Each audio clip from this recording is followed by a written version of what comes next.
It was Father's Day, and I sat alone in my small living room, waiting for my daughter, Olivia. The sunlight streamed through the old windows, painting soft golden lines across the worn couch where I had spent countless evenings. The room smelled faintly of lemon polish, a habit I had kept since my late wife, Ellen, passed away 20 years ago. Cleaning the house the way she used to somehow made me feel closer to her.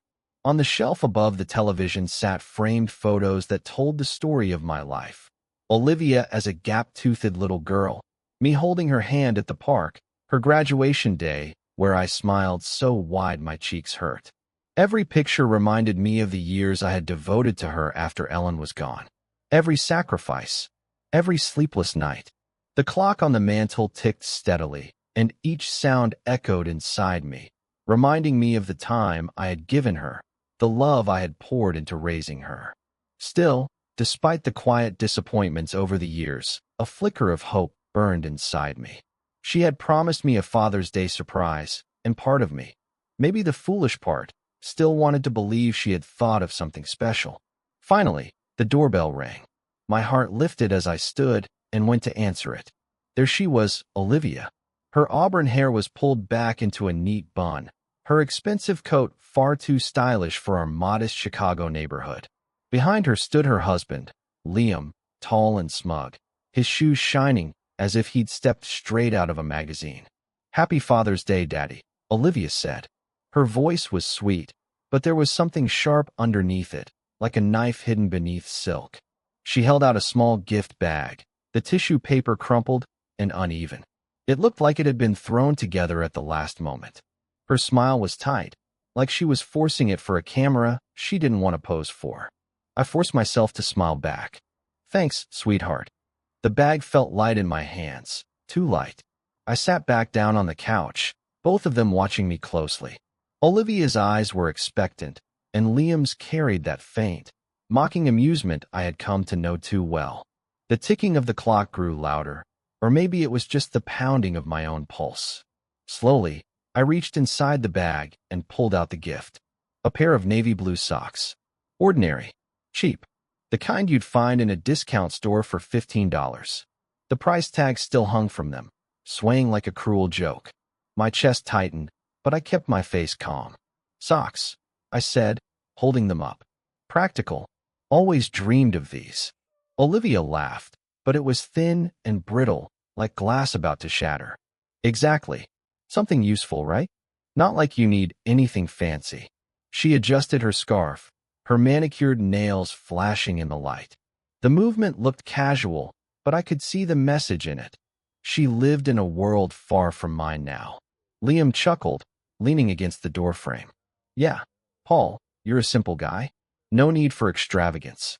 His tone dripped with condescension, as though I was some poor fool beneath him. I folded the socks carefully, pretending it didn't hurt. "Appreciate it, both of you," I said, my voice steady, though my hands shook just slightly. My eyes drifted to the photo of Ellen on the shelf. Her gentle smile seemed to ask me a question I didn't want to answer. Had I failed her? Had I failed as a father, raising a daughter who now treated me like an afterthought, like an obligation to be checked off on a list? The thought pierced me, but I pushed it away. "You staying for coffee?" I asked, though I already knew what she would say. "Oh, we've got plans," Olivia replied quickly, glancing at her phone. "Dinner with William. You know, Liam's dad. He's hosting, as always." She exchanged a look with Liam. I caught something in that glance. Secrecy, maybe, or perhaps victory. It made my stomach twist. And just like that, they were gone. Out the door, into their polished world. The house grew painfully quiet. The clock on the mantel ticked in a steady, hollow way. I listened to it, and felt time move through me. Even after years of quiet disappointments, a small hope stayed inside me. Olivia had promised a surprise. Maybe she had thought of something kind. Then the doorbell rang. My heart lifted. Olivia stood at the door with her hair pulled back in a neat bun. Her coat was sharp and new. Behind her stood Liam, her husband, with a confident look I had come to dislike. "Happy Father's Day, Daddy," she said. Her smile felt practiced. She handed me a small gift bag. The tissue inside was crumpled, like it had been shoved in at the last minute. I forced a smile. "Thanks, sweetheart," I said. They watched me as I opened the bag. Inside were a pair of navy socks. The price tag dangled from them. $15. Cheap, ordinary socks. My chest tightened, but I said, "Socks. Practical. Thanks." I folded them and tried to keep my face calm. Olivia laughed, but the laugh was thin. "Exactly," she said. "Something useful, right? Not like you need anything fancy." Her nails flashed as she adjusted her scarf. Liam leaned against the doorframe and said with a smirk, "Yeah, Paul, you're a simple guy. No need for extravagance." The words cut me. I glanced at Ellen's photo on the shelf. I asked myself if I had failed her. Had I failed as a father? I pushed the thought away. "Staying for coffee?" I asked, already knowing they wouldn't. "We've got plans," Olivia said quickly, checking her phone. "Dinner with William, Liam's dad. He's hosting." She and Liam exchanged a look I didn't understand. It felt secretive, almost triumphant. They left, and the house felt empty in a way that hurt. I carried the socks to the kitchen because I needed to move. The gift bag snagged on the counter, and the tissue tore, soft and thin, like a small promise breaking. My hands were unsteady as I reached for a mug. Memories came in waves. Olivia at college, the bills I paid, the years I worked extra to keep her tuition paid. I had sold my dream of a boat. I had put off a peaceful retirement by the water so she could go to school. I told myself it was worth it. The mug slipped. It smashed on the tile, and the pieces flew. I stared at the jagged white shards and felt something inside me crack too. I swept up the pieces, my broom scraping the floor in a noise that felt like a metronome for my grief. Olivia's voice, the same voice that had just handed me socks, echoed in my head. Something useful, right? I wondered when she stopped seeing me as her father and started seeing me as a wallet. The kitchen smelled like coffee. I sat at the table. The socks sat on the counter, their price tag reading like an accusation. I opened my laptop out of habit, and, instead of checking work email, I scrolled social media. I needed a distraction. What I found was worse than silence. An hour earlier, Olivia had posted a photo. William, Liam's father, sat at a restaurant table. He smiled, and on his wrist was a bright Rolex. The watch shone under the lights. Olivia's caption read, "To the best father-in-law, a gift that matches your class." I zoomed in on the picture until the pixels filled the screen. The watch looked real and costly. My stomach went cold. 2 months earlier, Olivia had called me, voice shaking. "Daddy, I need $10,000. It's vital for medical stuff." I had wired the money without hesitation. I believed her. I trusted her. I had sent that money from the savings I kept for my old age. Money I had hoped would mean quiet days by the water some year. Now I saw the watch. It was the kind of watch only an expensive gift or a wealthy man could buy. My hands trembled. The socks on the counter suddenly felt like a mirror showing the truth. 17 times she called me later that day, frantic. "Daddy, don't do this." But she didn't know I had already made the choice. I had already sent the money. I shut the laptop with a sharp sound and felt the room close in. The broken mug was in the trash. The taste of betrayal was bitter in my mouth. I stood, grabbed my jacket, and went outside for air. I needed space to think, to breathe, to find a way to make sense of the ache that had settled over me.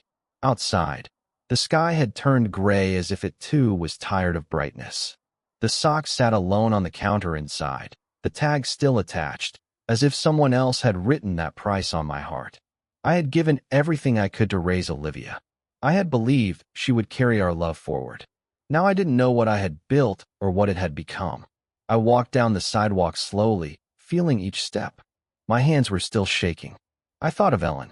I thought of the small things that matter. A warm meal, a truthful word, a hand on your shoulder.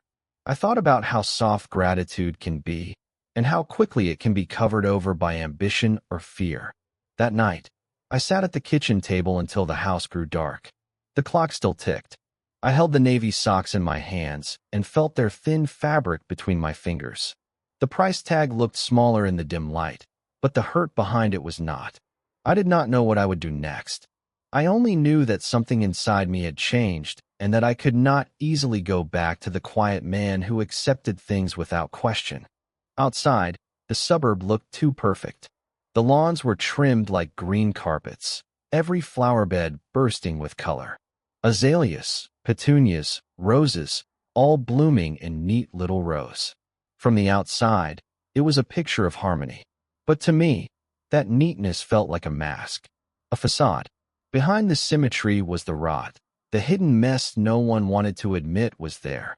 The sky hung low, heavy with clouds. The air carried the smell of damp grass, as if the rain was waiting at the edge of the world. I walked quickly toward the park, my steps sharp, my chest tight. Maybe if I walked fast enough, I could leave the image of that Rolex behind. But of course it followed me. It flashed in my mind with every step, bright and mocking. My phone buzzed in my pocket. I didn't need to look. Olivia again. Her 17th call of the day. Earlier, her voice had broken through the line, begging, "Daddy, don't do this." The words clung to me. But what exactly did she think I would do? Forgive her? Pretend I hadn't seen the watch? Pretend I didn't know the truth? I ignored the call. The vibration against my leg felt like a faint echo of my pulse. The park was quiet, hushed under the heavy sky. The swings swayed gently in the breeze, their chains rattling softly. I stopped when I saw the old wooden bench, the one where I used to sit while Olivia played. I remembered her at 6 years old, her pigtails bouncing as she laughed, pumping her small legs on the swing. "I'll always be your little girl," she had said once, between giggles. I had believed her. I had believed that promise would last forever. Now, sitting on that same bench, the promise felt like a lie, as hollow as the gift bag with the socks. The bench creaked beneath my weight. I stared at the swing. Empty now, silent. The Rolex gleamed again in my mind, cruel and bright, and I clenched my fists in my lap. "Paul, that you?" A voice pulled me out of my thoughts. I turned and saw Carl, my neighbor, jogging by with his spaniel tugging on the leash. His round face was red from the run, but his smile was friendly as always. I stood to meet him, forcing my mouth into a smile. "Didn't expect to see you out here," he said, slowing down and reining in his dog. "Thought you'd be celebrating with Olivia." "Celebrating stunt?" I said. My voice was flatter than I intended. Carl tilted his head, curious, but I waved it away. "Just needed a walk." He nodded, scratching his dog's ears. "Saw your girl downtown last month, you know. Oak Street. That fancy jewelry store. Looked like she was picking out something big." He chuckled, shaking his head. "Guess she's got expensive taste, huh?" The words hit me like a blow. My throat tightened. I forced out, "Yeah, she does." The world around me tilted. The swings blurred.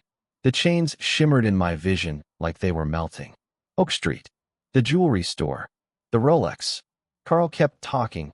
Something about the weather, the dog, the chance of rain, but his voice was far away. My mind was already racing, connecting the pieces. Olivia hadn't been at any doctor's office. She hadn't needed money for anything medical. She had walked into a glittering store on Oak Street, spent my money, and handed a Rolex to William, her father-in-law. The betrayal sank deeper. Not just a wound, but a blade twisting slowly inside me. "Better get home before the rain," Carl said cheerfully, jogging off with a wave. His dog barked once, and then they were gone.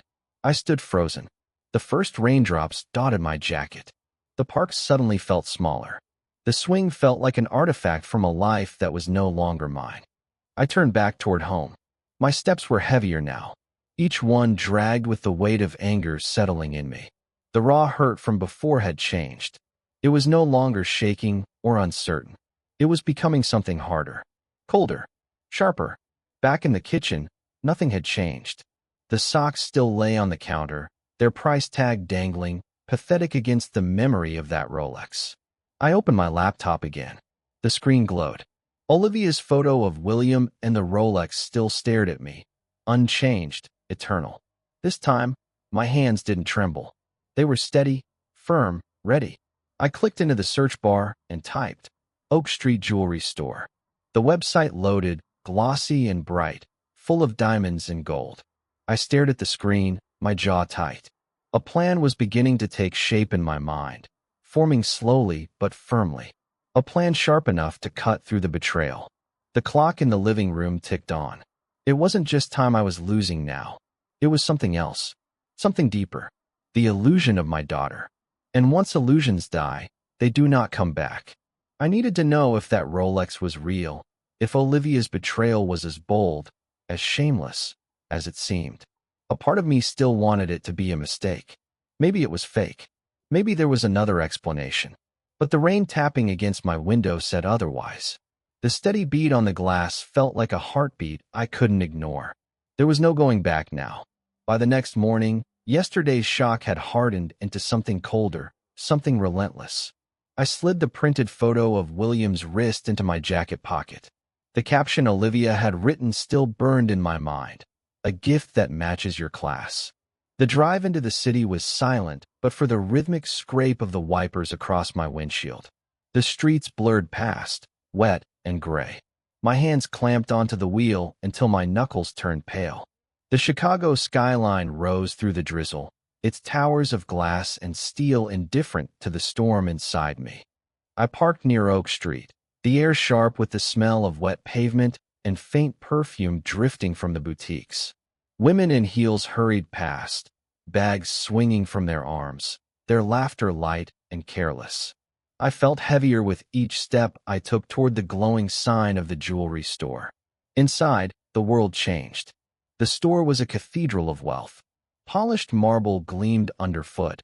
Chandeliers scattered prisms of light across glass cases lined with diamonds, and watches that probably cost more than my house. The air itself seemed expensive, carrying the faint scent of polished wood and luxury cologne. I didn't belong here. I knew it. And the young clerk who approached me knew it too. Her smile was practiced, professional, but her eyes flicked once over my rumpled jacket and scuffed shoes. "Welcome, sir.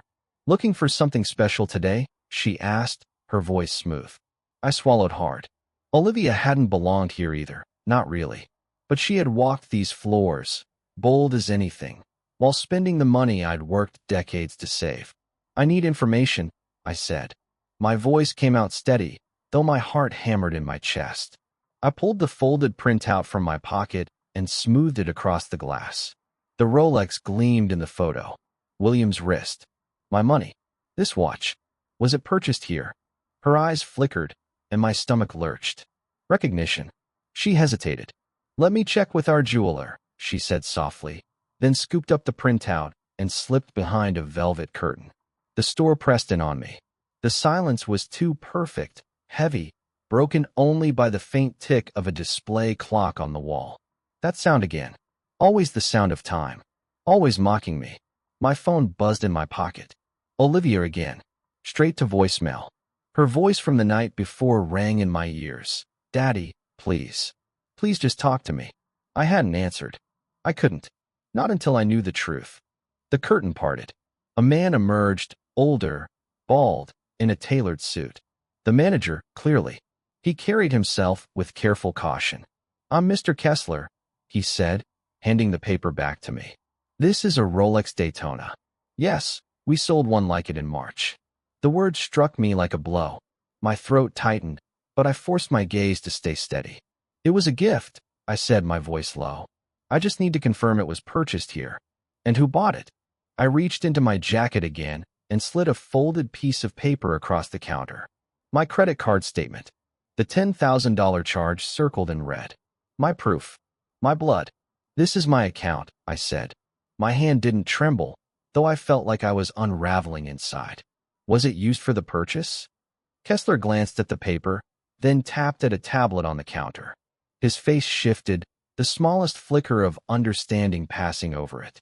He nodded slowly. "The transaction matches. Paid in full. March 15th. He looked up at me, his tone careful now. "A young woman made the purchase. She was accompanied by a man. She said it was for a family member."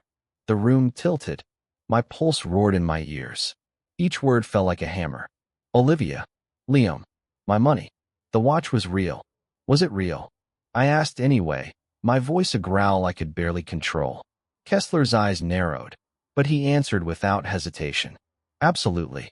We don't deal in counterfeits. That piece was $10,200 with tax. He paused, as though weighing whether to continue. His lips pressed together, but his silence said enough. The truth was complete. The betrayal sealed. Her laugh was brittle, like glass about to crack. God, you always make a mountain out of nothing. It was a gift. Okay, William's done so much for us. You wouldn't understand. The words stung more than I expected. Us. Not me. Not you and me, Dad. Us. Her and Liam. Her and that family she'd chosen over her own blood. I wouldn't understand. My voice came out calm, almost too calm. The kind of calm that comes after a storm has ripped through and left nothing standing. You told me it was for medical bills, Olivia. You looked me in the eye and said you were drowning. And I believed you. I believed my daughter. On the other end, silence stretched. I could hear her breathing, shallow, uneven. Then the click of a lighter, the faint inhale of a cigarette. She only smoked when she was cornered. Dad, she said finally, her tone softer now, more pleading. You don't get it. Liam's family, they have expectations. Appearances matter to them. William, he's powerful. If we didn't show gratitude, it would have hurt Liam's career. Everything we've been building. I gripped the wheel tighter, the leather groaning under my hand. My reflection in the dark window didn't look like a father anymore. It looked like a man listening to his own daughter explain why his love and his money weren't enough. So you sold me out for a career ladder, I said flatly. She bristled. Don't twist it like that. You always dramatize everything. This was practical, strategic. You should be proud that your money helped me secure my future. Proud. The word tasted like ash. Rain hammered the roof like it was trying to drive her voice out of my ears. Do you even hear yourself, Olivia? I raised you to be honest, to have integrity. And now you're telling me to be proud that you lied, that you used me, that you... My voice broke, just slightly, before I forced it steady again. That you gave him a watch worth more than my car while you handed me socks. Her breath hitched, then sharpened into anger. Oh, so this is about gifts now? About socks? You think love is measured in what I wrap up at Christmas? God, you're so small sometimes. The words landed harder than she knew. Because for a moment, I remembered the little girl who'd given me those socks with a smile so wide it lit up the room. Back then, it had meant love. Back then, she hadn't known the price of betrayal. But now she did. This new turn is brilliant. You've shifted the story from raw betrayal into retaliation, and introducing Elaine gives Paul a foil who can ground him while pushing the plot forward. What stands out is the balance. Paul's emotions are jagged and heavy, while Elaine's dry humor cuts the tension just enough to keep it human. If you want to keep building this arc, Elaine can serve two big functions. Anchor Paul. She steadies his chaos and puts language to his pain, giving him direction. Catalyst. She can push him into action, legal, financial, or personal revenge, raising the stakes. Here's a continuation in the same tone, letting Elaine's pragmatism sharpen Paul's resolve while planting seeds for the next move. I shifted in my seat, the chair creaking, the weight of every mistake pressing on me. Elaine tapped her pen again, eyes on mine now instead of the paper. Paul, people like your daughter. She paused, choosing her words. They don't stop at one lie. One Rolex. You know that, right? This is a pattern, and patterns get expensive. I swallowed hard, my throat dry. You're saying this isn't the first time. I'm saying it won't be the last, she replied, voice steady. You let this go, she'll bleed you dry. New watch. New car. Maybe a condo next. She's already tested the line and found out it bends. The truth of it settled like lead in my chest. Olivia's laugh on the phone replayed in my head, brittle and mocking. You're so petty. So what do I do? My voice cracked more than I wanted it to. Elaine leaned forward, her elbows on the desk, her gaze sharp as a scalpel. You draw the line. Financially, legally, emotionally, whatever you're ready for. But it starts here. She slid a folder across the desk. Power of attorney revocation, credit monitoring, a fraud complaint if you want to file one. It's messy, but it sends a message. I stared at the folder, the clock ticking louder in the silence. Messy, I echoed, almost to myself. Elaine cracked a faint smile. Family always is. The words hit harder than I expected. Family. Ellen's voice rose unbidden. Don't let anyone walk over you, Paul. I'd let Olivia trample me. Let her take my trust, my money, my love, and twist it into something unrecognizable. Not anymore. I picked up the folder, the paper cool against my fingers. For the first time in months, maybe years, my hands didn't shake. Elaine nodded, watching me. Good. Now we're getting somewhere. The manager slid the form back to me with a practiced gesture. It's done, he said. Your daughter will be notified. The word lingered in the air. Notified, colder than I'd expected. For 2 decades, I'd been the one doing the notifying. Telling Olivia when dinner was ready, when curfew was, when tuition was paid. Always me carrying the weight of the message, the responsibility. Now the bank would tell her. Not in warmth, not in love.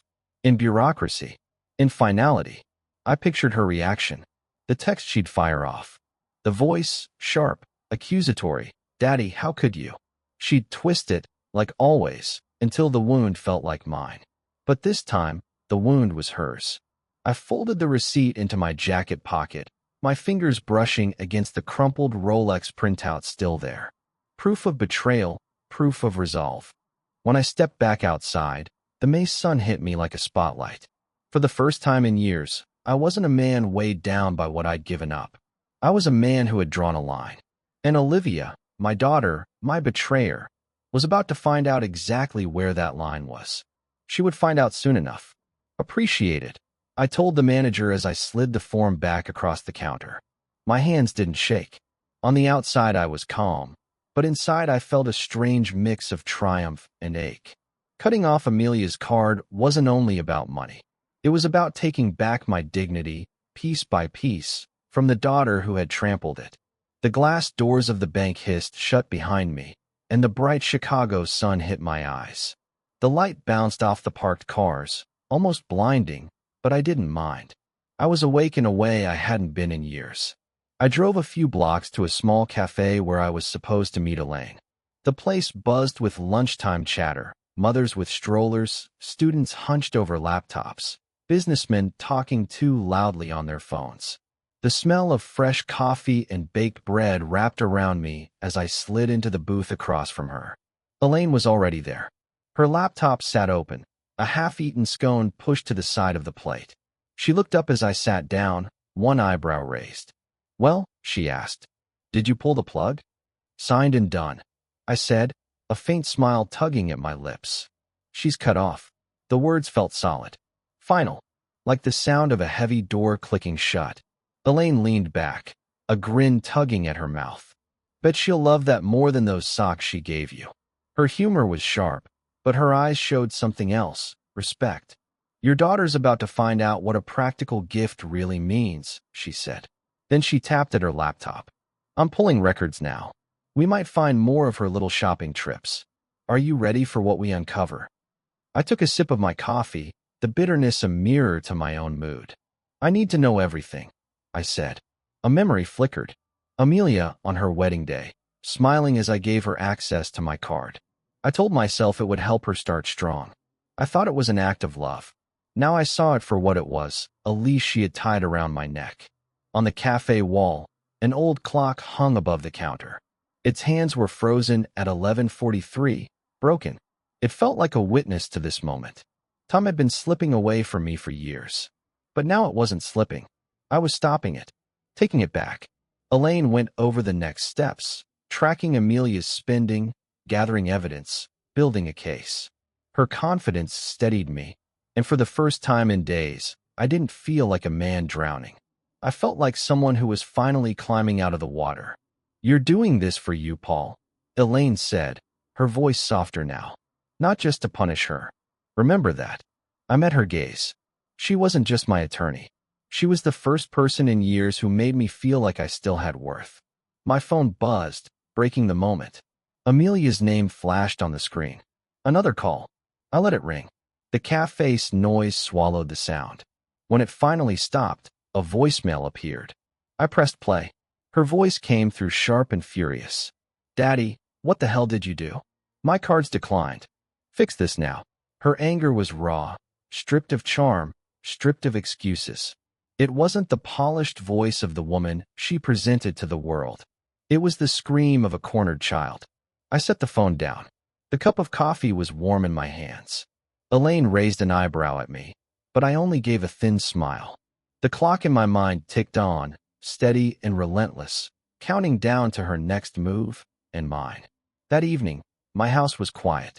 The last light of May twilight bled through the curtains, painting the living room in long shadows. I sat on the same couch where, just days ago, I'd unwrapped those cheap socks. That memory was sour now, a bruise I couldn't stop pressing. My phone lay on the coffee table, the screen glowing in the dark. 17 missed calls in 1 hour. Her name flashing over and over again like an alarm I refused to answer. On the mantel, the old clock had long since stopped ticking. Its hands were frozen in place, and for the first time, I saw myself in it. Stilled, refusing to move backward anymore. Family photos lined the shelf above it. Amelia at 5, laughing in pigtails. Amelia at 16, her graduation cap tilted sideways. Those moments felt like they belonged to another life. In that life, I was her hero. In this one, I was her enemy. The phone buzzed again, and then another voicemail.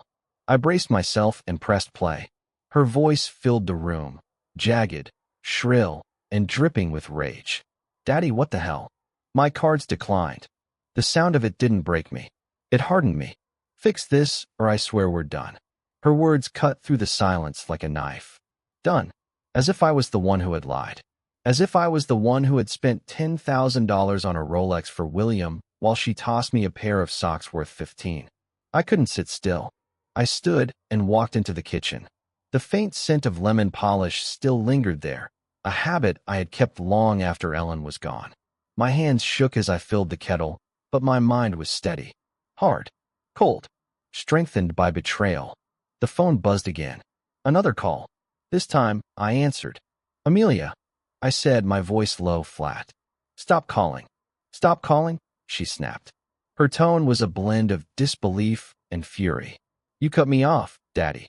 How am I supposed to live? You're being selfish." The word hit me like a slap. Selfish. After years of giving, paying for her college, her wedding, her bills, even her lies, she dared to call me selfish. Selfish, I repeated, my voice calm but firm. "You used my money to buy William a watch worth more than a car. You lied about medical bills. Explain that." The kettle hissed, steam curling upward like my anger. Silence. Nothing but her sharp, uneven breaths. Finally, she spoke, her voice softer now, trying to twist the moment, turn it. "It's not what you think. William's important to us. You wouldn't understand. Just fix the card. Please." That please wasn't real.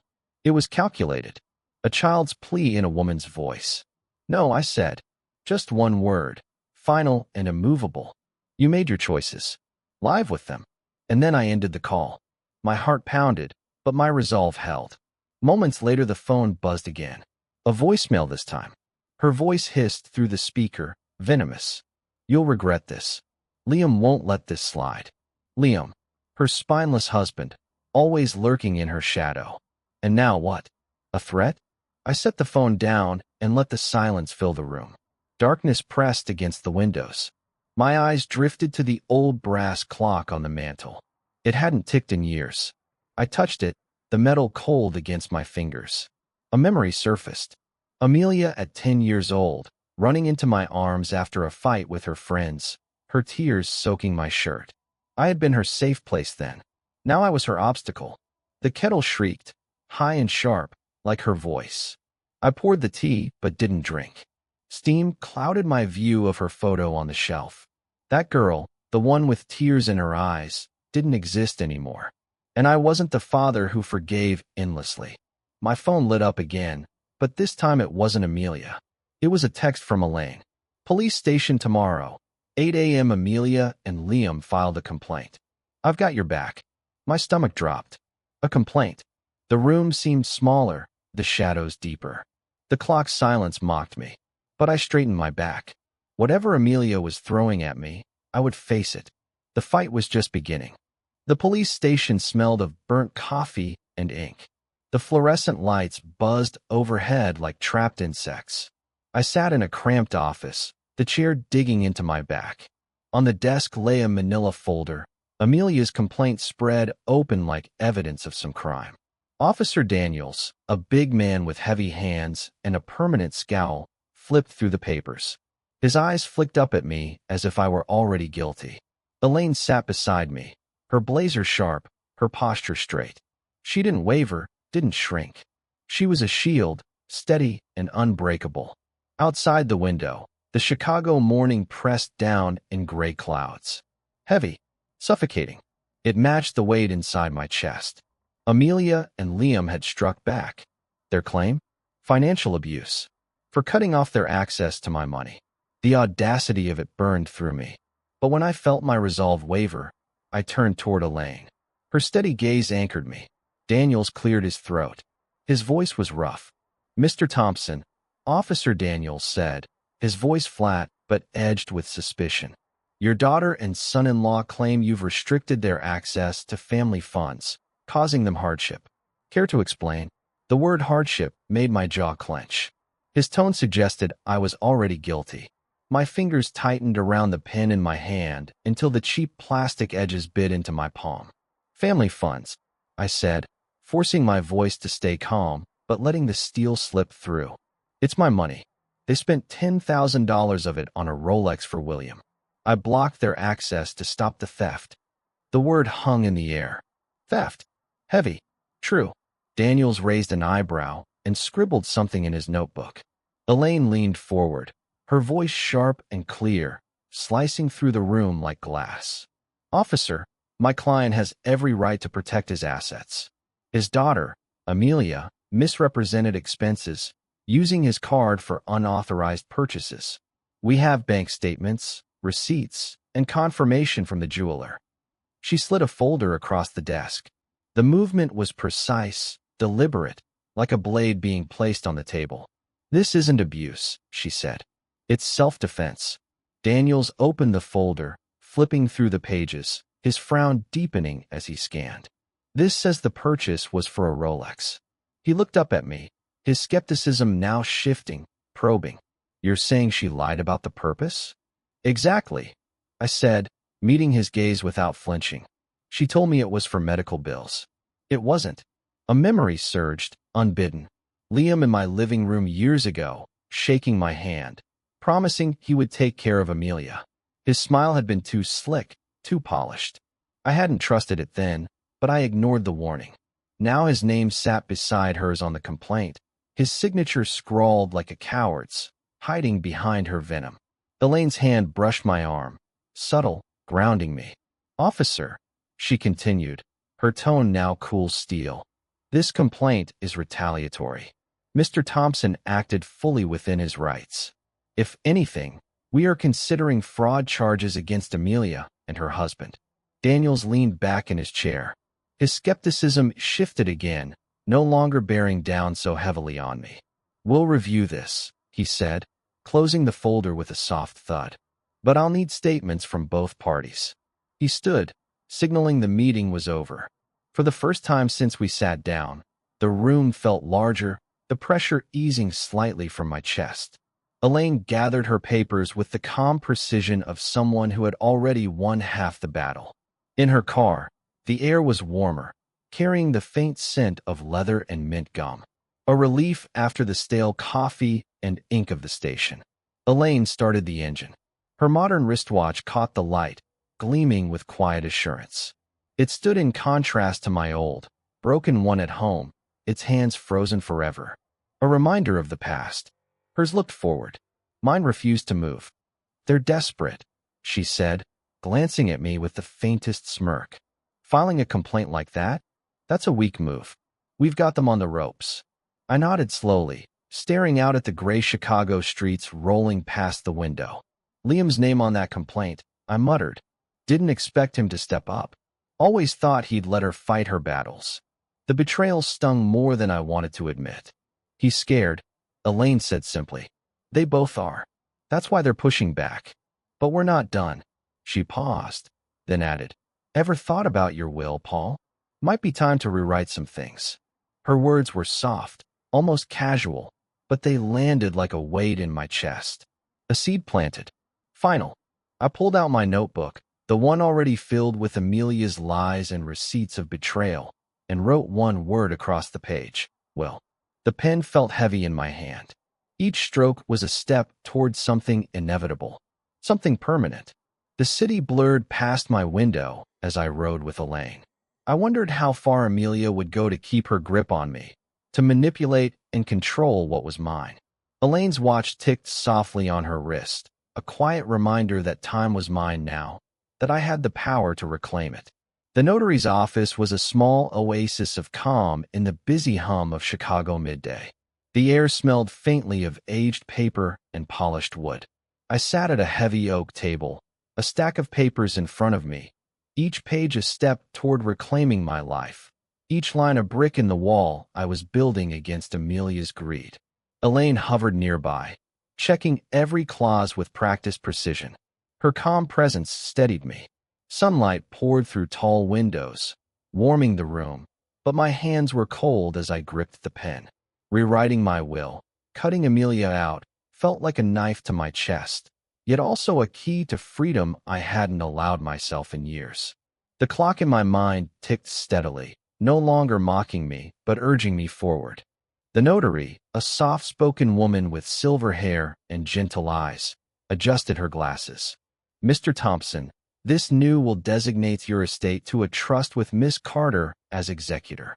Is that correct? I nodded, throat tight. Yes, I said, my voice steady despite the ache inside. No direct beneficiaries. The words felt heavy, like betrayal. Betrayal of promises I had made to Ellen, to Amelia, to our family. I had always wanted to secure her future, to keep us whole. But Amelia had shattered that trust. Her $10,000 lie, the betrayal of her words, could not be mended. Elaine caught my eye and gave me a small, encouraging smile. You're doing the right thing, Paul, she said quietly. This cuts off their dreams of your money. Clean break. Her words were gentle but firm, grounding me. She added with a wink. Plus, I'm a damn good executor. I chuckled softly, feeling some tension lift. I signed the first page. The pen scratched loudly against the paper, a sound that felt final. Memories surfaced, drafting my original will after Ellen's death, staying up nights worrying about Amelia's future, wanting to give her everything, security, love, a legacy. And now, I was erasing her name. Each signature a quiet severance, a reclaiming of myself. The notary stamped the pages with precise, practiced movements. Relief washed over me, strange and heavy, like shedding a burden I had carried far too long. All done, she said, sliding the documents into a folder.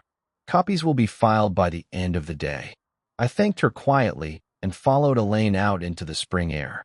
The city felt alive, vibrant. I felt a flicker of that life inside myself again. We walked to a nearby park. The grass was vivid green, children's laughter drifting from the playground. I sat on a bench, Elaine beside me. Her silence was comforting. A bird took flight nearby, wings cutting across the sky. I took it as a sign, freedom, hard won, but mine at last. This changes everything, I said, my voice low. She's really gone now. Elaine shook her head gently, her eyes on the children playing. Not gone, Paul. Just not your burden anymore. You're taking back your life. Her words were soft, but carried the strength I needed. I thought of Amelia's voicemails, her anger, her threats, and felt no regret, only a steady, unyielding resolve. There's more we can do, Elaine said, her voice shifting, hinting at possibilities. William, for instance. I had some ideas about what to do next, but I knew we'd need to move carefully. Elaine didn't elaborate, and I didn't push. Her instincts had guided us this far, and I trusted them. The park's clock tower chimed noon.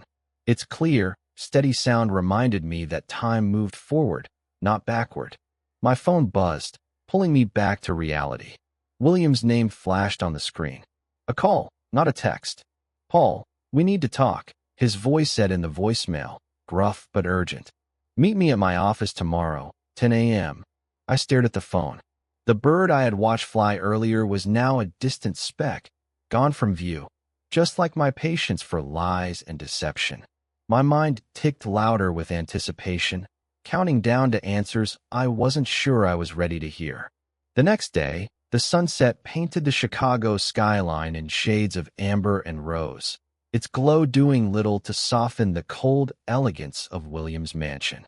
I stepped through the heavy oak doors into the marble foyer. Light from the chandelier fractured into sharp reflections across the polished floors, cutting like truth itself. Elaine's note was tucked in my pocket, a reminder that she had summoned me here. "Be ready," it said. My heart thudded, not with fear, but with the weight of justice finally drawing near. The air smelled of wealth and polished wood, a stark contrast to the modest comfort of my own home. Yet I stood tall, my resolve a shield. The clock in my mind ticked steadily as I entered the study. William waited behind a massive mahogany desk. His broad frame was rigid, his face etched with tension, his eyes dark as they fixed on me. In front of him, he gripped a small velvet box. Elaine stood to the side, her blazer crisp, calm but alert. "Paul," William said, voice low, gravelly, carrying the weight of someone who had been blindsided. "I owe you an apology." He slid the box across the desk. I didn't reach for it. My hands stayed at my sides, steady. Inside lay the Rolex, the very watch Amelia had bought with my $10,000. It gleamed under the study's lights, a perfect symbol of betrayal. "You didn't know?" I said evenly, though my pulse raced. "She lied to us both." The words were simple but carried decades of sacrifice, college tuition, wedding plans, every deferred dream, for a daughter who had traded love for a watch. William's jaw tightened. His fingers trembled slightly as he lifted the lid of the box again. "She told me it was her gift," he said, his voice cracking with disgust. "Said it was to thank me for my support. I'd never have taken it if I'd known it was yours." In that moment, I saw the man behind the wealth, not the powerful businessman, but someone betrayed, like me. Elaine stepped forward, precise and controlled. "Amelia misrepresented the funds," she said. "William, we have bank records, her signature, and the jeweler's testimony. She used Paul's money without consent." Her words were surgical, exposing the truth and cutting straight to the wound we had both carried silently. She glanced at me, a quiet signal to stay strong. William slammed the velvet box shut. The sound echoed through the study like finality. "She's been cozying up to my business too," he said, his eyes narrowing. "Pushing for a role, dropping hints about investments." I had thought it was ambition. Now I understood, it was greed. His words hung in the air, heavy, a clue to Amelia's schemes, but he didn't elaborate, and I didn't press. Not yet. I met his gaze, steady and firm. "I don't want your pity, William," I said. "I want what's right." The words felt like a vow, not just to him, but to myself, to the memory of Ellen. He nodded and pushed the box toward me. "Take it," he said. "It's yours. I'll deal with Amelia." There was a promise in his tone, a quiet assurance that actions would follow words. I lifted the box, its weight solid in my hands. This wasn't just a watch. It was a piece of my dignity returned, a reminder that I wasn't the fool Amelia believed me to be. Elaine's hand brushed my arm as we left the study, a gesture of support.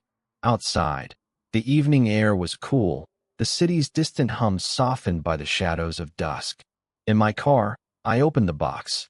The Rolex gleamed in the fading light. A memory flickered. William at a family dinner years ago, praising Amelia's heart. Pride, now shattered, replaced by truth. I closed the box, fingers steady. My phone buzzed. A missed call from Amelia. Then a text. "We need to talk." The screen glowed in the dim interior of the car. Was it a plea?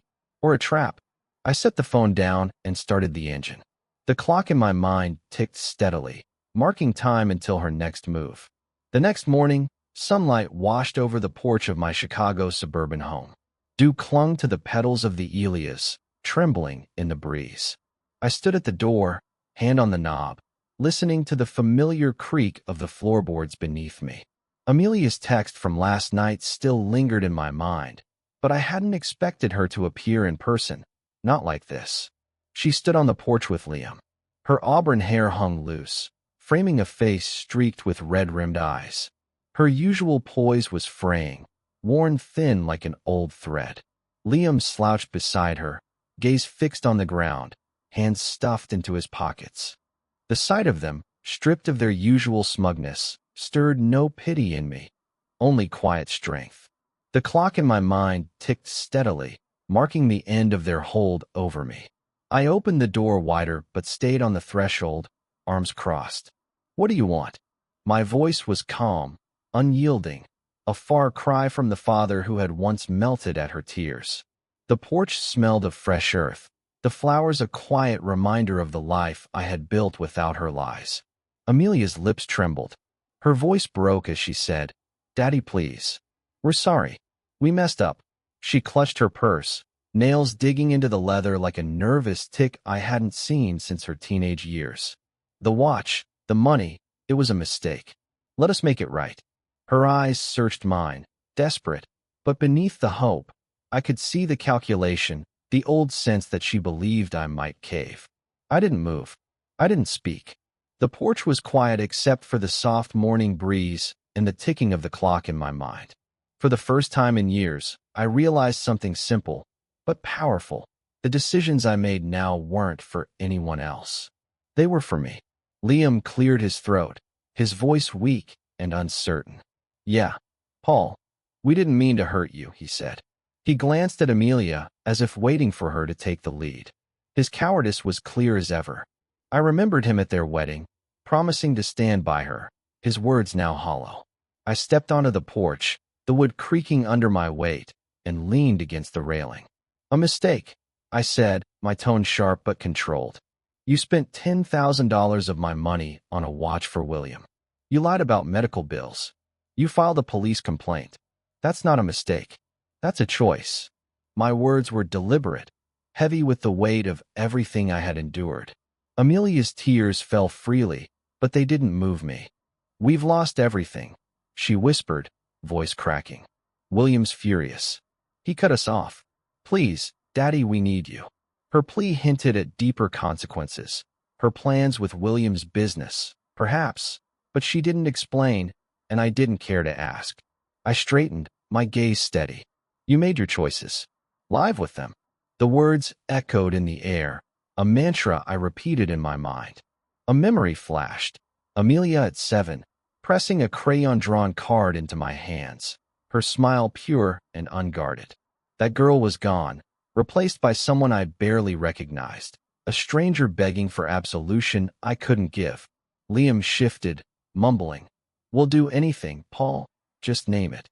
His desperation was pathetic, but it only hardened me. I shook my head and stepped back toward the door. "There's nothing left to say," I said, my voice final. The hinges groaned as I pushed the door open, a symbol of the barrier I had built between us. Amelia's sobs followed me for a moment, but I didn't look back. Inside, the living room was quiet. The old clock on the mantel remained stopped, a silent witness to my decision.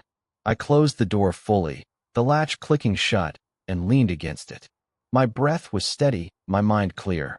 My phone buzzed on the coffee table. Elaine's name lit the screen. I answered. "Paul, got time for a walk?"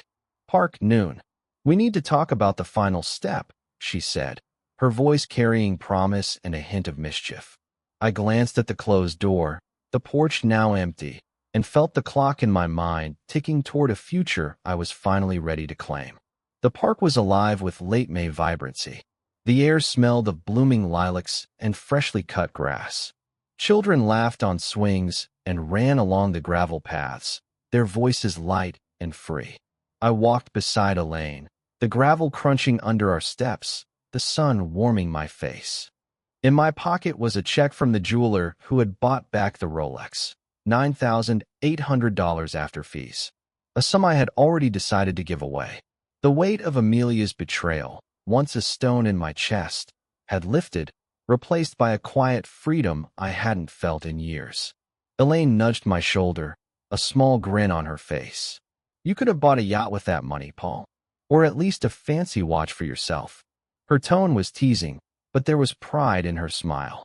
She had been with me through everything: bank forms, police stations, the will, and now, her friendship felt like a gift I hadn't expected. I chuckled, the sound light, easy. I patted the check in my pocket. I chose peace instead, I said. Those kids downtown, they'll do more with it than I ever could. The clock in my mind ticked softly now, not counting down, but forward. Forward to a life I had reclaimed, hard-won and fully mine. The decision had come naturally, almost like breathing. It was the right thing to do, a way to turn Amelia's betrayal into something good. Elaine walked beside me, her expression softening. Damn, good choice, she said, kicking a small pebble along the path. Though I'm holding out for a coffee date next time you're feeling generous. Her wink made me laugh, and I felt a warmth that wasn't just from the sun. Maybe it was something more, though neither of us said it aloud. We reached the lake. The water shimmered under the noon light, rippling gently in the breeze. I pulled out a flat stone and skimmed it across the surface. It bounced once, twice, and then sank. The ripples spread in perfect circles, fading slowly. A memory surfaced, walking here with Ellen, her hand in mine, promising we'd face the world together. I'd lost her, and I'd lost Amelia in a different way, but now I was finding myself again. The ripples faded, but their impact lingered, like the choices I'd made that day. Earlier, I had visited the local shelter, a modest space with peeling paint and hard-working staff. The director, a woman with kind eyes, had taken the check from the Rolex's sale, her gratitude humbling. "This will change lives, Mr. Thompson," she said. I nodded, throat tight, realizing that the Rolex, once a symbol of betrayal, had become a bridge to something better. Elaine stopped by a bench, her gaze on the lake. "You've come a long way, you know," she said quietly. "From socks to this. Not bad for a guy who thought he'd lost everything," I replied. Her words landed gently, a reminder of the man I had been and the one I was becoming. I sat beside her. The bench was warm from the sun. "I couldn't have done it without you," I said, meeting her eyes. "You gave me a shot at standing up, at fighting back." The truth was simple, but profound, she said softly. "You'd see your worth when you hadn't before." A breeze stirred the trees, carrying the scent of spring.